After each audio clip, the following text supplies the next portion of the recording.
tous, bonjour. Alors, je vais pas, moi, je vais pas critiquer Stéphane Dauger, je vais plutôt le remercier en fait. Alors, à la fois parce qu'il a fait un topo brillant, mais c'est le président du GFRUP aussi maintenant, mais aussi parce que, notamment pour la bibliographie, il a été d'une aide précieuse pour moi. Donc on m'a demandé de parler du diagnostic étiologique et lorsqu'on a échangé avec Stéphane, assez rapidement, il m'a proposé de faire diagnostic étiologique et prélèvement, évidemment, et choix du prélèvement. Donc ce dont je ne vais pas parler, c'est la radiographie pulmonaire, mais Stéphane en a parlé. Le score clinique d'infection pulmonaire non plus, et puis des marqueurs biologiques systémiques non plus. Et je vais concentrer cette présentation sur à la fois le diagnostic positif microbiologique et puis finalement ce qu'on m'a demandé, c'est-à-dire le diagnostic étiologique, de quel germe parle-t-on? Alors aussi là, le parcours, le parcours pour faire un diagnostic d'infection pulmonaire acquise sous ventilateur, finalement est assez simple. On part d'un constat clinique, et puis on fait un diagnostic biologique, puis on va essayer d'adapter l'antibiothérapie au prélèvement qu'on a fait. Mais on pourrait voir aussi cet aspect-là sous la forme d'une pyramide qui va nous amener finalement à adopter la meilleure attitude à la fois diagnostique et pratique. Et vous le voyez sur cette diapositive, on part en effet d'une suspicion clinique pour arriver à une résolution du problème, c'est bien ça. Et au milieu de cette pyramide se pose un certain nombre de questions qui sont est-ce qu'on fait le bon diagnostic sur les arguments dont on a parlé déjà? Est-ce qu'on a une définition qui est bien claire ou pas? Est-ce qu'on a des méthodes diagnostiques qui sont adaptées, qui sont reproductibles et puis que tout le monde utilise, parce qu'elles peuvent être parfaitement reproductibles, finalement chacun fait comme il veut quand même. Quel type d'antibiotiques on utilise? Et ça c'est plutôt Nicolas qui va en parler. Puis de manière préventive, est-ce qu'on peut éviter que ça recommence?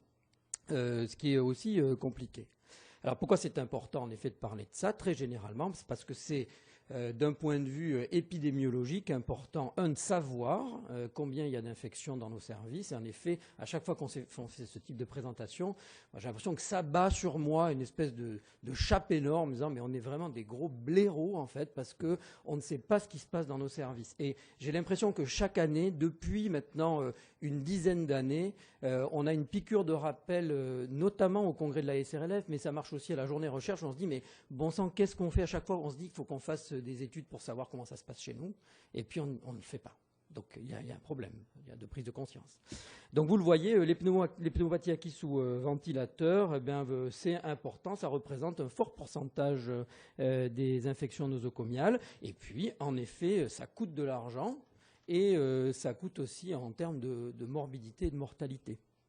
Là vous le voyez, ça rajoute en durée d'hospitalisation. Alors en effet les études peuvent être en controverse sur certaines études, mais enfin sur des grandes séries de patients, quand même on a l'impression, et c'est assez intuitif, c'est que s'il n'y avait pas de comorbidité, quand même ça serait mieux. Je ne reviens pas évidemment sur la définition dont a parlé Stéphane, c'est la définition du CDC de 2014.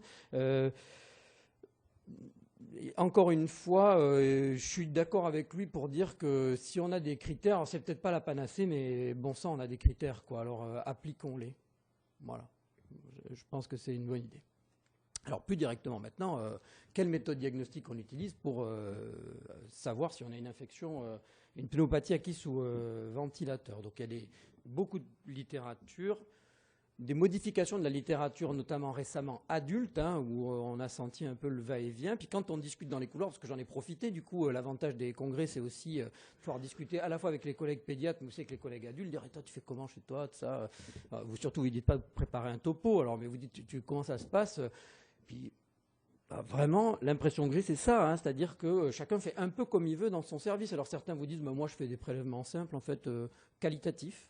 D'autres disent je fais des prélèvements simples quantitatifs, d'autres font des mini-LBA, d'autres font des prélèvements distaux protégés. Puis quand on leur dit mais en fait tu fais comment? Il dit en fait on fait un prélèvement distal assez loin quoi. Voilà. Mais est-ce qu'il est protégé ou pas? On ne sait pas. Certains utilisent des tracers. Alors du coup, donc vraiment en pratique ce qu'on voit c'est qu'il existe un certain nombre de bonnes pratiques autour du prélèvement et ce sont de toute façon pas des éléments qui sont des éléments de preuve absolue, puisque vous l'avez compris, les éléments d'identification de l'agent causal, ils sont clairement définis, pour dire qu'il y a une infection au niveau pulmonaire, on a soit les MOC en rapport avec le germe qu'on trouve dans le poumon, et il n'y a pas d'autre cause que ça, soit le liquide pleural, c'est-à-dire la pleurésie qui accompagne la pneumopathie, on trouve un microbe à l'intérieur, soit le LBA,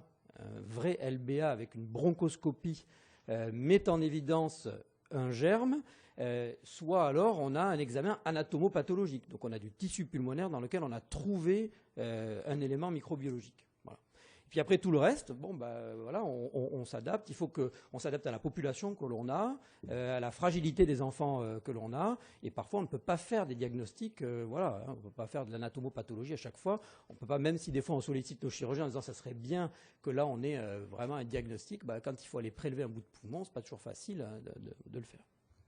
Alors, on retrouve ces propositions, là, vous le voyez, d'aspiration endotrachéale ou de prélèvement à l'aveugle endotrachéal, le fameux mini-LBA, le prélèvement protégé distal, donc celui qui consiste à aller finalement protéger la sonde qui va aller aspirer avec une double lumière. On protège la sonde qui va descendre et puis on aspire. Et puis le lavage broncho-alvéolaire bronchoscopique, c'est-à-dire celui qui est retrouvé dans la définition solide, on va dire, du diagnostic de l'agent causal.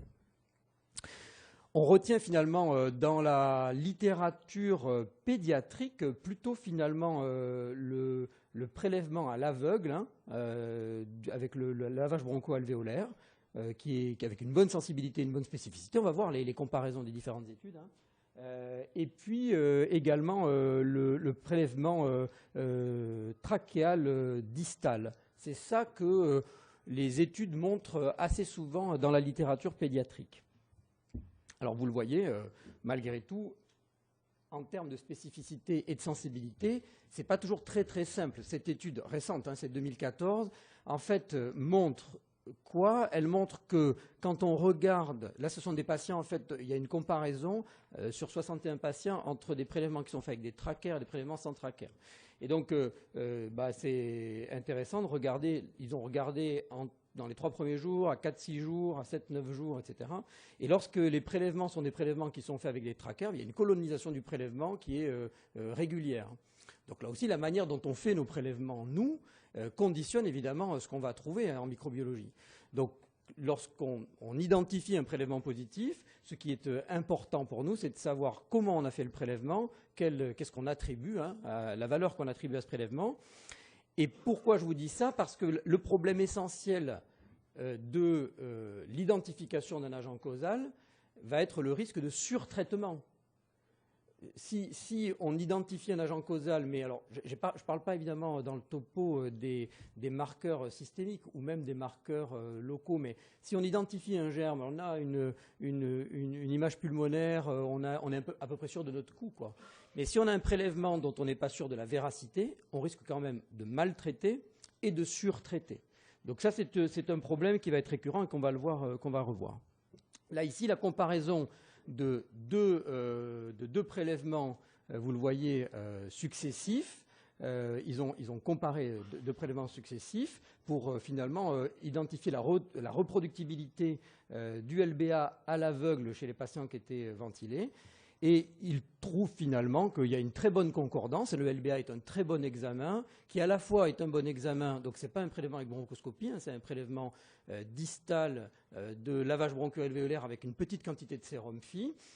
Et quand ils regardent la manière dont sont réalisés les deux LBA, ils sont à peu près identiques, en tout cas en termes de statistiques. Il y a un bon pourcentage de concordance sur la réalisation aussi du prélèvement. On s'aperçoit qu'il récupère seulement 30% du liquide qui est adressé. Ça, c'est classique, c'est ce qu'on voit dans les LBA, mais bon, en termes de complications, ça peut être non négligeable. Et il trouve un bon pourcentage de concordance sur le comptage des neutrophiles qui ont des bactéries, sur les données bactériologiques aussi, et puis un bon pourcentage de concordance aussi sur la coloration de Gram. Et ces valeurs sont d'autant plus corrélées qu'elles se retrouvent à un log à 10 puissance 3 pour les 10 puissance 2 ou 10 puissance 3, avec un kappa, donc un coefficient de corrélation qui est, vous le voyez, extrêmement élevé, notamment pour le comptage des neutrophiles, puisqu'il est parfait. Et les complications dans ce travail-là montrent que finalement, faire un LBA, c'est pas très compliqué. Voilà. il y a des complications hein, qu'on retrouve. Après, chaque complication individuellement est forcément difficile pour l'enfant, mais d'un point de vue global, il reconnaissait en tout cas peu de complications et une efficacité de la comparaison. Et là, une autre étude pour essayer de comparer là le prélèvement bronchique à l'aveugle. Donc vous voyez que ce n'est pas le LBA, c'est le prélèvement bronchique à l'aveugle, sur une étude qui est donc monocentrique, qui est aussi, Stéphane le disait, il y a beaucoup de papiers qui sortent, notamment dans les pays en voie de développement, avec 2 prélèvements distaux qui sont réalisés à l'aveugle. Donc là encore, en termes de pertinence du prélèvement, on peut dire, en fonction du nombre de cellules qu'on récupère, si on est vraiment bronchique ou si on n'est pas bronchique. En effet, c'est intéressant, mais bon, on est quand même à l'aveugle. Vous voyez que c'est des patients qui ont des maladies variables, avec des scores de gravité qui sont relativement élevés malgré tout. Et dans cette étude-là, on retrouvait, c'était les critères qu'ils avaient proposés, les différents types de prélèvements bactériologiques. Qu'est-ce que montre cette étude finalement? Elle montre qu'il y a une bonne corrélation encore là à l'aveugle sur deux prélèvements successifs. On retrouve des coefficients de corrélation, des scores de kappa qui sont au-delà de 0,65, ce qui est finalement un bon score, avec pour l'identification de la bactérie un score de kappa qui est parfait. Et vous le voyez, ça introduit un petit peu la fin du topo. En effet, peut-être que l'épidémiologie, les micro-organismes que l'on retrouve dans ces pays-là sont probablement pas tout à fait les mêmes que les nôtres. En même temps, ça ne change rien pour la stratégie diagnostique. Hein. Ça, on s'en fiche. Alors, une autre étude qui est assez intéressante, parce que je vous disais, finalement, en termes de reproductibilité, de faisabilité, le LBA c'est possible, le prélèvement distal protégé c'est possible, le prélèvement simple c'est possible. Ce qui est plus compliqué, c'est décider de faire ce type de prélèvement sous bronchoscopie, parce que ça demande une prise en charge quand même un peu plus sérieuse du patient. Quand on regarde la littérature sur un article récent, qui est un article qui est fait sous forme de questionnaire adressé à des réanimateurs du Palisi, eh bien, on leur propose trois scénarios avec une bronchiolite d'un enfant de 4 mois, un enfant de 7 ans qui a un ARDS et puis un enfant de 10 ans qui manifestement a des problèmes respiratoires avec des crachats qui deviennent un peu dégoûtants. Et voilà, on suppose en tout cas qu'il y a une pneumopathie peut-être naissante. Eh bien, ces réanimateurs-là, alors, limite de l'étude, seulement 50% des réanimateurs ont répondu au questionnaire, donc c'est un taux de complétude qui n'est pas extraordinaire. Mais malgré tout, quand on leur dit, finalement, est-ce que régulièrement vous récupérez finalement des bilans? Alors, ils disent oui, ils font dans la moitié des cas des aspirations trachéales finalement simples. Et puis, quand on regarde globalement de quoi se contenteraient les réanimateurs, finalement, sur une aspiration trachéale simple, ça suffirait pour pouvoir dire c'est une pneumopathie, je mets des antibiotiques et je choisis l'antibiothérapie. Alors il faut savoir là que c'était des prélèvements qui étaient des prélèvements simples, quantitatifs, pas qualitatifs. Et le fameux quantitatif, vous savez, c'est ce prélèvement simple supérieur à 10 puissance 6. Alors, on a vu ça partout, hein, dans nos services.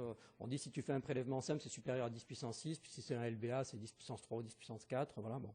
Donc moi j'ai grandi en tout cas avec ça dans le service de réa où on prélevait comme ça, puis on disait 10 puissance 7, alors c'est une infection. Alors les adultes, comment ils travaillent? Puisqu'on a vu qu'au-delà de 12 ans, finalement, c'est un peu comme les adultes. Hein. Ils sont assez carrés dans leurs études, encore une fois. Ils se posent la question de savoir si en termes de pertinence, il vaut mieux pas faire un prélèvement simple, non quantitatif, plutôt qu'un prélèvement compliqué, un LBA quantitatif. Et quand ils font ça, ils regardent finalement des arguments forts que vont être la mortalité, la durée d'hospitalisation, la durée de ventilation mécanique. Ils n'arrivent pas à montrer finalement que c'est mieux de faire un LBA quantitatif que de faire un prélèvement simple qualitatif. Alors ça c'est épatant, parce que du coup, ça simplifie beaucoup la prise en charge. Mais je le redis, il y a encore un écueil à ce problème-là. C'est le surtraitement. C'est-à-dire que ce qu'on ne peut pas voir dans ce type d'études, c'est au fond la pression de sélection qui va être appliquée dans les services avec une utilisation d'une antibiothérapie excessive. Voilà. On le voit d'ailleurs dans les services de néonatologie, par exemple, américains, où tous les enfants grands prématurés aujourd'hui sont mis sous antifongiques, par exemple. Bon, pourquoi ? Parce qu'en effet, ils ont beaucoup d'infections candidosiques. Et les infections candidosiques, en effet, elles tiennent sans doute à la fragilité des patients, mais enfin, on a les mêmes patients dans nos services avec une incidence des infections fongiques qui est proche de 0 en France sur les grands prémas, bon, par exemple. Donc, quand même, le risque, c'est le surtraitement. Et d'ailleurs, bon, c'est validé par la Cochrane. Là, c'est une étude qui est comparaison quantitative. Hein, c'est les sécrétions trachéales quantitatives versus qualitatives. 1400 patients, 5 essais randomisés contrôlés, bon, de grosses études. Pas de différence sur la mortalité, le nombre de jours de ventilation, la durée d'hospitalisation, la stratégie antibiotique. C'est-à-dire qu'ils mettent le même type d'antibiotique. Et donc, bon, les auteurs, ils disent, finalement, on ne peut pas conclure, et c'est pareil de faire l'un et l'autre. Voilà. Alors, est-ce que pour autant, en pédiatrie, on doit appliquer stricto sensu ça ? Non, ce que disent les pédiatres, ce que dit la littérature, c'est que quand même, pour l'instant, on ne peut pas dire qu'il y a la place pour... Enfin, moi, je prêche pour ça. Il n'y a pas de place pour un prélèvement trachéal simple, qualitatif. On ne peut pas juger, en tout cas, sur ce qu'on sait, nous, des risques de l'antibiothérapie, de la pression de sélection. Il ne faut pas, sur un prélèvement simple, qualitatif, dire, bah, voilà, c'est ça, je traite. Du coup. Et même si on a, en effet, d'autres signes, je pense que ça ne suffit pas. Il faut identifier le germe et trouver le bon. Alors, chez les grands enfants, je prêche pour le prélèvement protégé distal. En effet, c'est un bon outil diagnostique. Bah, si on a la possibilité chez un enfant qui est suffisamment stable de faire un LBA, eh ben, je pense qu'il faut faire un LBA. Si c'est possible de le faire, il faut le faire. Ce n'est pas toujours facile. Le risque, c'est de déstabiliser l'enfant, notamment au niveau ventilatoire. Hein, ça pose des problèmes. Chez le plus petit, c'est compliqué, en fait. Chez l'enfant petit de moins de 1 an, qu'est-ce qu'on fait ? Est-ce qu'on fait facilement des LBA ou pas ? Et il y a une discussion qui peut avoir lieu aussi avec les pneumopédiatres, s'il y en a dans nos unités, parce que c'est souvent eux qui font les fibroscopies. Et donc, cette discussion peut avoir lieu aussi, hein, ça dépend de l'expérimentation de chacun. Mais si je devais vous donner un message, c'est celui-là. Et qu'est-ce que dit le CDC ? Le CDC, bon, pour le coup, je disais tout à l'heure, il y a une définition, c'est bien, mais là, il est tranquille, le CDC. Il dit, voilà ce qu'on peut faire. On peut faire ça, on peut faire des prélèvements protégés, des prélèvements pas protégés, on peut faire, voilà. Et est-ce que le prélèvement trachéal simple existe dans cette proposition ? Non, il n'existe pas, pour le coup. Hein. Le prélèvement protégé simple à 10 puissance 6, il n'existe pas. Et est-ce qu'on le retrouve quelque part, ce prélèvement simple trachéal ? Ben oui, je l'ai cherché, puis je l'ai retrouvé quand même, parce que il est là. Donc on retrouve dans ce papier des années 2005 les définitions qu'on connaît bien, hein, des hémocultures positives, etc., du liquide pleural, et il est là, le supérieur ou égal à 10 puissance 6 dans les aspirations endotrachéales. Donc quand même, il a été publié dans Pédiatrique Calcaire Médecine en 2005, et je pense qu'il a emporté avec lui aussi toute une série d'envies de faire des diagnostics de ce point de vue. Mais je pense qu'il faut être un tout petit peu plus pertinent. Le prélèvement simple, à mon avis, n'est pas un bon outil, et je reviendrai sur cette diapositive. Je préférerais très sincèrement qu'on fasse le prélèvement protégé distal à 10 puissance 3, ou évidemment un lavage broncho-alvéolaire. Alors je vais aller rapidement sur les germes. Quels germes ? On peut définir 2 types de pneumopathie acquise sous ventilation finalement en fonction du délai d'apparition. Au-delà des 48 heures. Finalement, plus on est proche du début de l'hospitalisation, plus on va se retrouver avec des germes communautaires. Et puis plus on est loin du début de l'hospitalisation, plus on aura des germes qui sont dits nosocomiaux. En effet, ce qui ressort partout, y compris dans les publications des revues françaises, c'est que quand on est sur des pneumopathies acquises sous ventilateur au-delà de 5 ou 6 jours, on retrouve du pyocyanique et on retrouve du staphylocoque aureus. Sans doute aussi qu'il y a une différence à faire entre les nouveau-nés et les enfants plus grands, mais je ne me suis pas attardé là-dessus. Donc voilà, pêle-mêle, un certain nombre de résultats, vous le voyez. On retrouve systématiquement le staph, le pseudomonas, mais on retrouve aussi de plus en plus régulièrement l'acinétobactère, le sténotrophomonas. Donc il y a l'émergence quand même d'un certain nombre de germes de Klebsiella BLSE qui tiennent à l'utilisation de nos antibiotiques. Vraiment, je rejoins ce que disait Stéphane tout à l'heure, si on devait s'emparer de quelque chose, comme on le fait à chaque SRLF, hein, mais où est-ce qu'on en est et qu'est-ce qu'on a comme nombre d'infections nosocomiales acquises sous ventilateur dans nos services, hein, comment on utilise les antibiotiques et comment on met en place des protocoles pour être meilleur sur l'antibiothérapie, ça j'en suis convaincu. On retrouve là, vous le voyez, ça c'est une grande revue de toute une série de publications pédiatriques où on retrouve encore une fois le pseudomonas et le staphylocoque sur des pneumopathies acquises avec des bilans qui sont faits au-delà de 4 jours. L'étude de Stéphane, le PIO, le STAPH, les bacilles gram négatifs, les études françaises, le PIO, le STAPH, hein, des bacilles gram négatifs encore. Hein, et puis, dans des populations particulières, en effet, chez les brûlés, on retrouve du PIO, du STAPH, mais aussi la Cinétobactère. Et puis, chez les cardiaques, on retrouve aussi du PIO et du STAPH. Donc, bon, on peut bien batailler sur l'idée qu'on s'étonne de l'épidémiologie, mais enfin, c'est quand même ça qu'on retrouve dans toutes les études. En conclusion, donc, ce que je vous conseille, moi, c'est de faire des prélèvements protégés chez les patients instables, de faire des LBA chez les patients les plus stables. On parlera de l'antibiothérapie, moi je ne m'étends pas là-dessus. J'insiste sur la rigueur des critères diagnostiques et des indications thérapeutiques. On doit lutter absolument sur l'émergence des BLSE sans faire du pompeux et du pathos. J'entends, moi, mon maître infectiologue à Bordeaux me dire sacrifier une personne pour sauver l'humanité.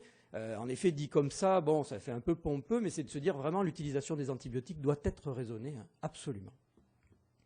Et puis pour arriver à ça, finalement, hein, c'est d'arriver à faire en sorte qu'on baisse la densité d'incidence ou le taux d'incidence des infections nosocomiales, notamment les pneumopathies.